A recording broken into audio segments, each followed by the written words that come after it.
Imagine a shy schoolboy, dreading most social interaction. Now picture that same boy years later, standing tall, walking through jubilant crowds at the Oval, revered as one of the greatest cricketers the world has ever seen. This isn't just a story about cricket, it's a testament to the power of overcoming obstacles and transforming one's life beyond recognition. Get ready to be inspired.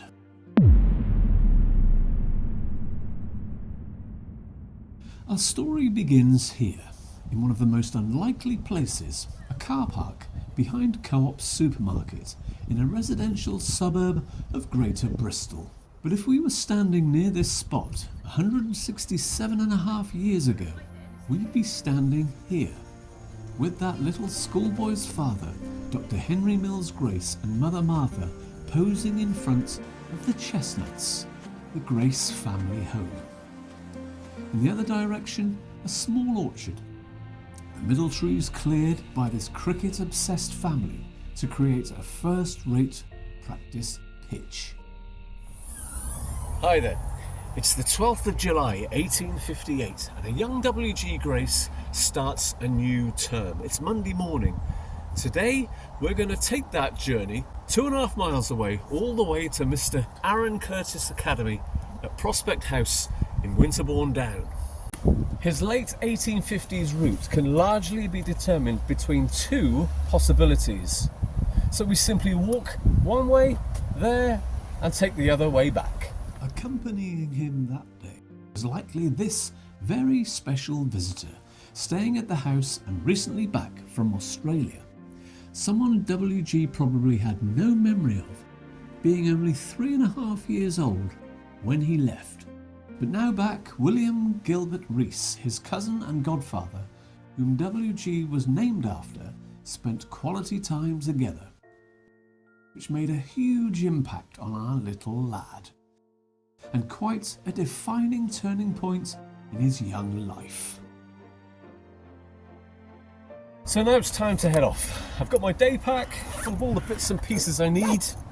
I've just been into Co-op to get some extra bits and pieces along with this. A couple of English apples to pay homage to the long lost orchard. We leave the car park now by way of this little cut through at the side of the supermarket, up to the main road. It's not quite where the former curved drive was, but it's close enough. This is Down End Road. This old cottage in 1858 was the village post office and grocer's, a conveniently placed facility. And here we see this marvellous tiled mural of an older WG with the chestnuts behind, a touching remembrance Downend has exhibited to one of their most famous sons. Our final consideration before we head off is the Horseshoe Inn, still trading as the local central pub. Its sign showing its associated industry of former times, where in 1858 Mr. Joel Hale, blacksmith, would have been heard clanging away with his hammer on the anvil as the smithy was located round the back. As we begin to leave the centre of Down End and head toward the outskirts of the village, we begin to see evidence of the 1930s building boom in this area. But in 1858, Trelawney Cottage, located between here at number 72 and 74 Badminton Road, was the very last house in Down End, after which it was open fields. Old maps show several trails to the left that all went in our general direction. The first was right here, at 127 Badminton Road. The second at 4 Acre Road. But we're going to take the third option, Leap Valley. Leap Valley has been preserved as a nature trail. As the two previous options traverse right through built-up housing, it feels much more authentic. All three options are actually fairly close together, and all turn sharp right at the end to meet up with Church Lane and crossed the only modern route over the ring road and M4 motorway. No doubt, GeoWizard, in the name of 100% accuracy, would have crossed not just the ring road but the M4. Unfortunately, I wasn't prepared to give it a go. With quite a few of the route technicalities now considered, we find ourselves on Church Lane, where we consider our two walkers from 1858.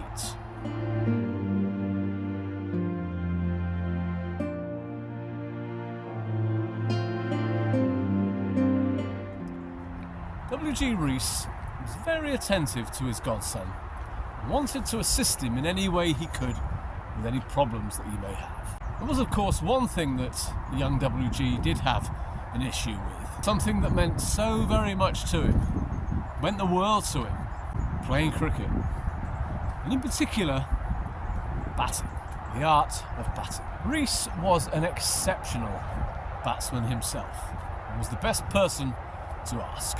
Before his trip to Australia, he was very much in demand around the areas of Bristol, South Devon, and played extensively. He was also no stranger to understanding children with his former job as schoolmaster, so knew exactly what advice to give. And also being one of the original members of the West Gloucestershire club, he would have first congratulated WG on making the team at such a young age. However, the 3 matches that WG played in the previous season didn't really go that well. He scored only 4 runs in 4 innings, and this season had played only once against Bedminster and got a duck.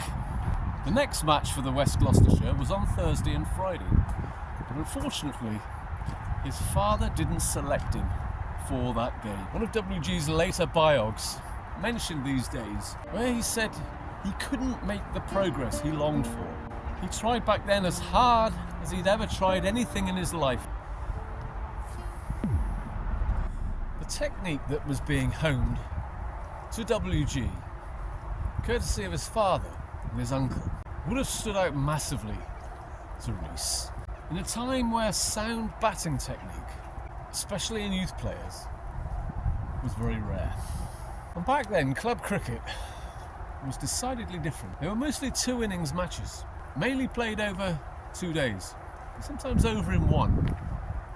And the thought of 40 wickets falling on 1 day is amazing. But the pitches were quite poor back then. Batsmen would just have a gun-ho philosophy to batting.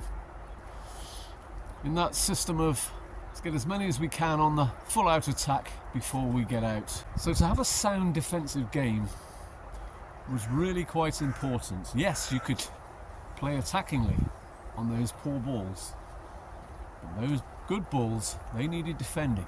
And that was what his father and uncle were trying to instill within him. There may be some evidence to suggest that young WG didn't really take to this system, looking at the record and getting out so cheaply, coupled with another fact.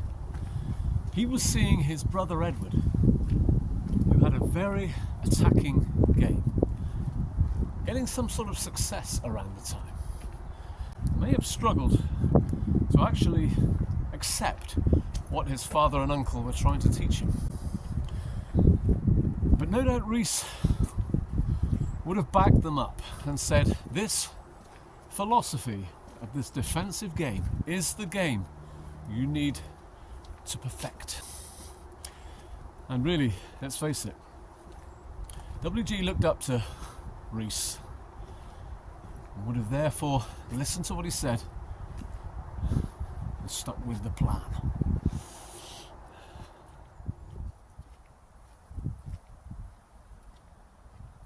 As we come to the end of Church Lane, we arrive at a crossroads.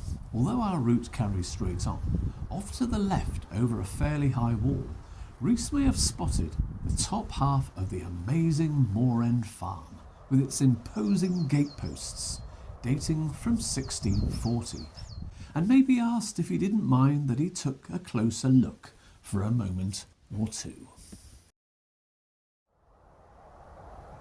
Back up to the crossroads and turn left. Our next lane parallels this, the River Froom. That eventually crosses over it at the bridge, near the site of Winterbourne Flour Mill, run in 1858 by miller Robert Jones. And we climb a sweet little footpath that takes us all the way up to Winterbourne Down. Although called Mill Steps, it's predominantly slope with some bigger steps toward the top. And talking of big steps, William Rees was generous with his time, but escorting WG would have also been a timely distraction. He needed to busy himself as much as he could, because in the village of Claines, about 3 miles north of Worcester, in 8 days' time, he was getting married. This wedding had become one of the most important dates on the Grace family calendar, because Henry Grace, the eldest of the Grace sons, was also getting married, along with another cousin, turning it into a triple wedding. For even more distraction, word was circulated that Rees was available for cricket this week. He was promptly invited by Colonel Masters to play in his little festival, a week-long string of matches at the beautiful Knowle Park, a little over 5 miles on from WG's school. Here at the top and along Church Road, I like to think Rees would have noticed the post office and quickly popped in to purchase £1/4 pound of some sweets for WG's pocket to get him through the day. Up to the main road and left, we pass by our final building of note, and in its concluding stages of construction in the summer of 1858. All Saints Church was 3 months away from being declared open. WG would have seen and heard the developing work progressing every time he walked past. And so nearby at the brow of a small hill, we finally arrive at Prospect House.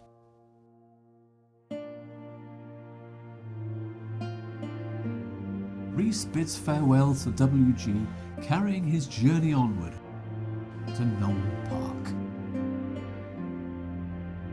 And in WG's book, Cricket, he proudly mentions that it was 6 years since he played last for the West Gloucestershire, and his old skill had not deserted him, for he played 3 innings and scored 102 runs, including a half-century.